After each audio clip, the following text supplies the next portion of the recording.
بسم اللہ الرحمن الرحیم۔ شروع اللہ کا نام لے کر جو بڑا مہربان نہایت رحم والا ہے۔ نون، قلم کی اور جو کچھ لکھنے والے لکھتے ہیں اس کی قسم کہ اے پیغمبر صلی اللہ علیہ وآلہ وسلم تم اپنے پروردگار کے فضل سے دیوانے نہیں ہو، اور بے شک تمہارے لیے بے انتہا اجر ہے، اور یقیناً تم اخلاق کے اعلی مرتبے پر ہو۔ سو ان قریب تم بھی دیکھ لو گے اور یہ کافر بھی دیکھ لیں گے کہ تم میں سے کون دیوانہ ہے۔ تحقیق تمہارا پروردگار اس کو بھی خوب جانتا ہے جو اس کے رستے سے بھٹک گیا، اور ان کو بھی خوب جانتا ہے جو سیدھے رستے پر چل رہے ہیں۔ تو تم جھٹلانے والوں کا کہا نہ ماننا۔ یہ لوگ چاہتے ہیں کہ تم نرمی اختیار کرو تو یہ بھی نرم ہو جائیں، اور کسی ایسے شخص کے کہے میں نہ آ جانا جو بہت قسمیں کھانے والا ہے، ذلیل ہے، شرارت سے اشارے کرنے والا، لگائی بجھائی کرنے والا، مال دینے میں بڑا بخیل، حد سے بڑھا ہوا بدکار، سخت خو اور اس کے علاوہ بدذات ہے۔ اس سبب سے کہ مال اور بیٹے رکھتا ہے، جب اس کو ہماری آیتیں پڑھ کر سنائی جاتی ہیں تو کہتا ہے کہ یہ اگلے لوگوں کے افسانے ہیں، ہم ان قریب اس کی اونچی ناک پر داغ لگائیں گے۔ ہم نے ان لوگوں کی اسی طرح آزمائش کی ہے جس طرح باغ والوں کی آزمائش کی تھی، جب انہوں نے قسمیں کھا کھا کر کہا کہ صبح ہوتے ہوتے ہم اس کا میوہ توڑ لیں گے، اور انشاءاللہ نہ کہا۔ سو وہ ابھی سو ہی رہے تھے کہ تمہارے پروردگار کی طرف سے راتوں رات اس پر ایک آفت پھر گئی، تو وہ ایسا ہو گیا جیسے کٹی ہوئی کھیتی۔ پھر جب صبح ہوئی تو وہ لوگ ایک دوسرے کو پکارنے لگے کہ اگر تم کو کاٹنا ہے تو اپنی کھیتی پر سویرے ہی جا پہنچو۔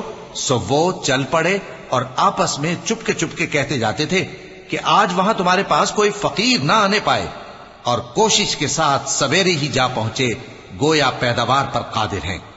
پھر جب انہوں نے باغ کو دیکھا تو ویران، کہنے لگے کہ ہم رستہ بھول گئے ہیں، نہیں بلکہ ہم بے نصیب ہو گئے۔ ایک جو ان میں سمجھدار تھا بولا، کیا میں نے تم سے نہیں کہا تھا کہ تم تسبیح کیوں نہیں کرتے؟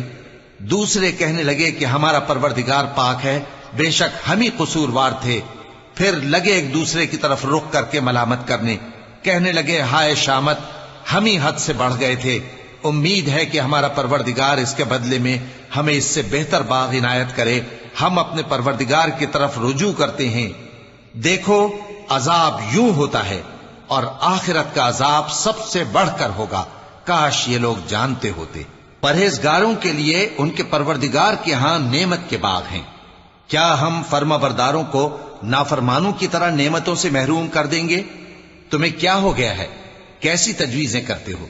کیا تمہارے پاس کوئی کتاب ہے جس میں یہ بات پڑھتے ہو کہ جو چیز تم پسند کرو گے وہ تم کو ضرور ملے گی؟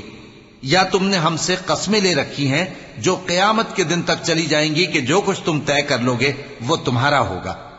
ان سے پوچھو کہ ان میں سے کون اس کا ذمہ لیتا ہے؟ کیا اس قول میں ان کے کچھ شریک ہیں؟ اگر یہ سچے ہیں تو اپنے شریکوں کو لے آئیں۔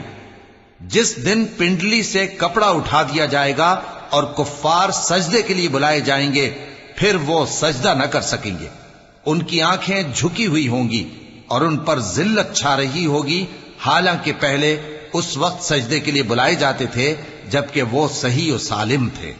سو مجھ کو اس کلام کے جھٹلانے والوں سے سمجھ لینے دو، ہم ان کو آہستہ آہستہ ایسے طریق سے پکڑیں گے کہ ان کو خبر بھی نہ ہوگی، اور میں ان کو مہلت دیے جاتا ہوں، میرا داؤں بڑا مضبوط ہے۔ اے نبی، کیا تم ان سے کچھ معاوضہ مانگتے ہو کہ ان پر تاوان کا بوجھ پڑ رہا ہے، یا ان کے پاس غیب کی خبر ہے کہ اسے لکھتے جاتے ہیں؟ سو اپنے پروردگار کے فیصلے کا انتظار کیے رہو، اور مچھلی کا لقمہ ہونے والے یونس کی طرح نہ ہونا کہ انہوں نے اپنے رب کو پکارا جبکہ وہ دل ہی دل میں گھٹ رہے تھے۔ اگر ان کے پروردگار کی مہربانی ان کو نہ سنبھال لیتی تو وہ چٹیل میدان میں ڈال دیے جاتے مذموم حالت میں۔ پھر ان کے پروردگار نے ان کو برگزیدہ کر کے نیکوکاروں میں شامل کر لیا۔ اور کافر جب یہ نصیحت کی کتاب سنتے ہیں تو یوں لگتے ہیں کہ تم کو اپنی نگاہوں سے پھسلا دیں گے، اور کہتے ہیں کہ یہ تو دیوانہ ہے۔ اور لوگوں، یہ قرآن تمام جہانوں کے لیے نصیحت ہے۔